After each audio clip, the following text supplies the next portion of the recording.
বৰ্তমান সময়ত বেংক আদিৰ লগতে এক নিৰ্ভৰযোগ্য বিত্তীয় প্ৰতিষ্ঠান হিচাপে ভাৰতীয় জীৱন বীমাৰ সৈতে জড়িত হৈ কাৰ্যনিৰ্বাহ কৰি অহা ভাৰতীয় ডাক বিভাগে ডাক কমিউনিটি এণ্ড ডেভেলপমেণ্ট প্ৰগ্ৰামৰ অধীনত প্ৰতিটো ডাকঘৰৰ অন্তৰ্ভুক্ত ৰাইজৰ মাজত ভাৰতীয় ডাক বিভাগে আগবঢ়োৱা বিভিন্ন সেৱা আৰু আঁচনি সম্পৰ্কে বিশদভাৱে অৱগত কৰাৰ ব্যৱস্থা কৰে।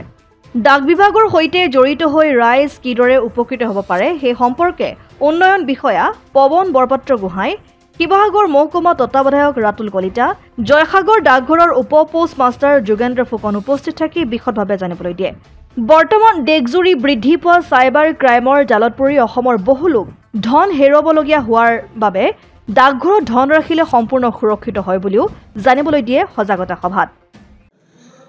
আমি ভাৰতীয় ডাক বিভাগে ডাক চৌপাল শিক্ষক এক আঁচনিৰে অসমৰ বিভিন্ন প্ৰান্তত গাঁৱে ভূঞে বিভিন্ন অনুষ্ঠানত গৈ ডাক জীৱন বীমা বা ডাক বিভাগৰ যিখিনি সা সুবিধা আছে এই গোটেই সা সুবিধাখিনি ৰাইজৰ মাজলৈ লৈ যোৱাৰ প্ৰয়াস কৰিছোঁ।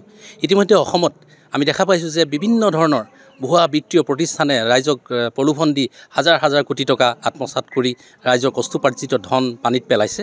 গতিকে এই ক্ষেত্ৰত আমি আমাৰ ডাক বিভাগৰ যিখিনি খুব ধুনীয়া সা সুবিধা আছে এই সা সুবিধাখিনি ৰাইজৰ মাজত প্ৰচাৰ আৰু প্ৰসাৰ কৰি যাতে তেওঁলোকে নিৰ্দিষ্ট সুৰক্ষিত ঠাইত পইচাখিনি থৈ লাভজনক সুবিধা লাভ কৰিব পাৰে এই সম্পৰ্কে আমি জনসাধাৰণৰ মাজত প্ৰচাৰ আৰু প্ৰসাৰৰ কাৰণে ব্যৱস্থা গ্ৰহণ কৰিছোঁ।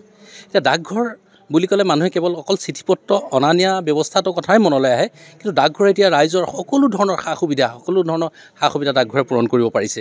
যদি কাৰোবাক এতিয়া এখন পাছপোৰ্ট দৰকাৰ হয় ডাকঘৰতে পাছপোৰ্ট পায়, কাৰোবাক আধাৰ দৰকাৰ হয় আধাৰ ডাকঘৰতে বনাব পাৰে, যদি বিভিন্ন মন্দিৰৰ প্ৰসাদ লাগে বিভিন্ন ধৰণৰ মন্দিৰৰ প্ৰসাদ ঘৰতে বহি ডাকঘৰৰ জৰিয়তে লাভ কৰিব পাৰে।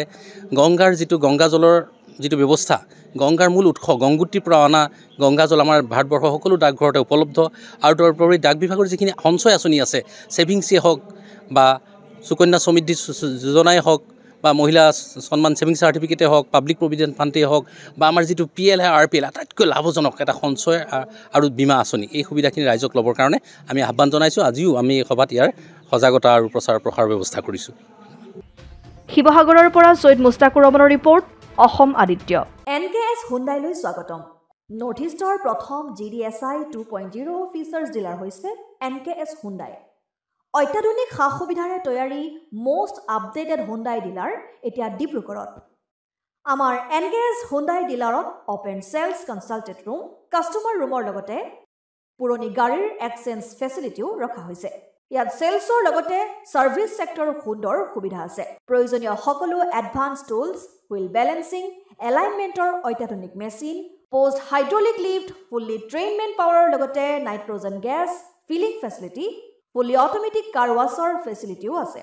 লগতে NKS হুণ্ডাই ডিলাৰে কাষ্টমাৰসকলৰ সুবিধাৰ্থে মোবাইল ছাৰ্ভিচ ভেনৰো ব্যৱস্থা ৰাখিছে, য'ত হাইড্ৰলিক লিফ্ট, ৱাছিং facility, wheel balancing, tyre pressure check কৰাৰ লগতে বহুখিনি সুবিধাই উপলব্ধ আছে। NKS হুণ্ডাইলৈ আহক আৰু সুবিধাসমূহ গ্ৰহণ কৰক।